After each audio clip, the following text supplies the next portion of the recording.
Hello বন্ধুরা, দেখো মেয়ে রেডি হয়ে গেছে। মেয়ে যাচ্ছে স্কুলে। তো মেয়ের স্কুলের টুপিটা না হারিয়ে গেছে, ওটা আর পায়নি। তো ভাবছি যে এবছর আর নেবো না, তাই এই রঙিন টুপি পরে যাচ্ছে। আর এদিকে যে আমাদের আম গাছটা মুকুল এসেছিল না, খুব সুন্দর কিন্তু আমের গুটি বেঁধেছে। জানি না হবে কিনা। আর টমেটো গাছগুলোতেও দেখো অনেক টমেটো ধরেছে। আমি পেছন দিকটা এসেছি যে কুঁদরি তোলার জন্য। কিছুগুলো কুঁদরি হয়েছে, অনেকদিন থেকে দেখছি। তো মনে হচ্ছে আর বড় হবে না, আসলে গাছটা একটু অন্যরকম হয়ে গেছে তো। কিন্তু কুঁদরিগুলো খুব সুন্দর ছিল, কাটার সময় একদম কচি কচি। তোমরা কি বলো? আমরা কিন্তু কুঁদরিই বলি। তো দেখো অনেকগুলোই পেয়ে গেছি, আজকে আমাদের ভাজা হয়ে যাবে, আর মেয়ের খুব পছন্দের। তারপর চলে এসেছি এই রুমে। এবার রুমটা একটু ঠিকঠাক করতে হবে। প্রথমে জানালাটা খুলে নিলাম। গোটা শীতকাল তো জানালা খোলা হয়নি, কিন্তু এখন একটু আধটু খোলা হচ্ছে। দরজাটা খুলে দিলাম। তারপর এবার বিছানাটা ঝেড়ে নেব। তো প্রথমে কাঁথাগুলো ভাঁজ করে নিচ্ছি। বন্ধুরা, তোমরা সবাই কেমন আছো? আশা করছি সবাই খুব খুব খুব ভালো আছো। আমি বেশ ভালো আছি। স্বপ্নরানার নতুন আরেকটি ভিডিওতে তোমাদের সকলকে জানাই অনেক অনেক স্বাগত।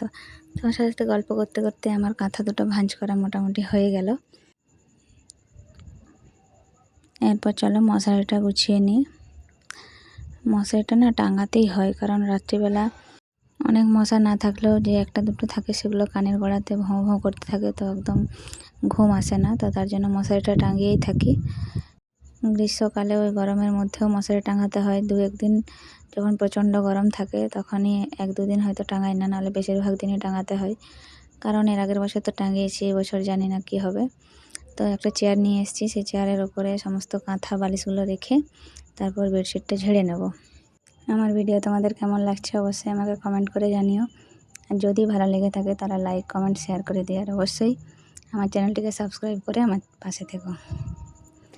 দেখতে দেখতে আমার মোটামুটি অনেক কটা দিনই হয়ে গেল, 1 মাস পেরিয়ে গেল। তো অনেকগুলো বন্ধু আমার হয়েছে, তাদেরকে অসংখ্য অসংখ্য ধন্যবাদ। তো দেখো তোমাদের সাথে গল্প করতে করতে আমার বেডশিটটা ঝাড়া হয়ে গেল। এবার পেতে নিচ্ছি। তো সমস্ত বেডশিটটাই পেতে নিয়েছি। এরপরে এই সাইডটা একটু ভালো করে গুঁজে দিচ্ছি। তো চলো এরপর লাস্ট একটু ঝেড়ে নিই, কারণ তাহলে একটু বেডশিটটা টান টান মতো হয়। তো সমস্ত কিছু আমার ঝাড়া সব হয়ে গেছে। এরপর বালিশগুলো ঠিকঠাক করে রেখে দিলাম, এদিকটায় কাঁথাগুলো রাখলাম। আর এই যে এদিকের অবস্থা তো খুবই খারাপ, মানে আমার মেয়ে তো পারলে সব কিছুই কেটে রেখে দেবে আর কি। ড্রয়িং খাতাটা পুরো কেটে একদম করে দিয়েছে, বিচ্ছিরি অবস্থা।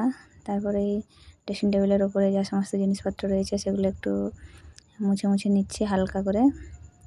তারপর ড্রেসিং টেবিলটা একটু মুছে নেব। তো এই সমস্ত জিনিসই ওপরটায় রয়েছে। তোমাদের তো বলেইছি সাজগোজ বলতে আমার একটু কাজল, লিপস্টিক ব্যাস এইসবই আর কি। তার জন্য এইসব কটাই আছে ওপরে, বেশি কিছু নেই। তো এগুলো সবসময় তো দরকার হয় না, ওগুলো ভেতরে রাখা থাকে, এরকম বাইরে থাকে না। তারপর একটু কাঁচটা মুছে দিলাম। তারপরে এই যে মেয়ের বইগুলা একদম এলোমেলো হয়ে আছে।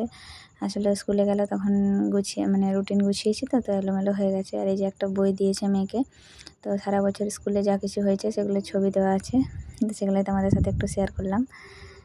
তো চলো টুকটুক করে একটু বইগুলো গুছিয়ে দিই, মানে মোটামুটি একটু যাতে সুন্দর লাগে।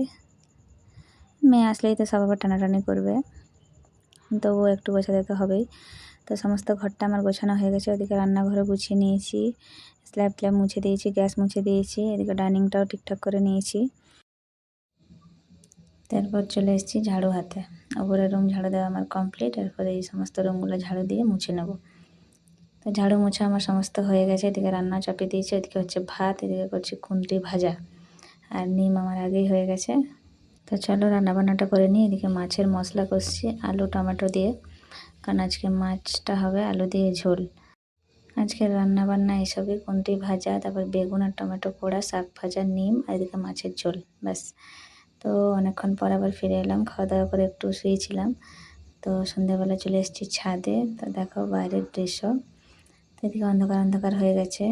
বন্ধুরা, আজকের ভিডিও এতটুকুই। দেখা হবে পরবর্তী ভিডিওতে। টাটা সবাইকে।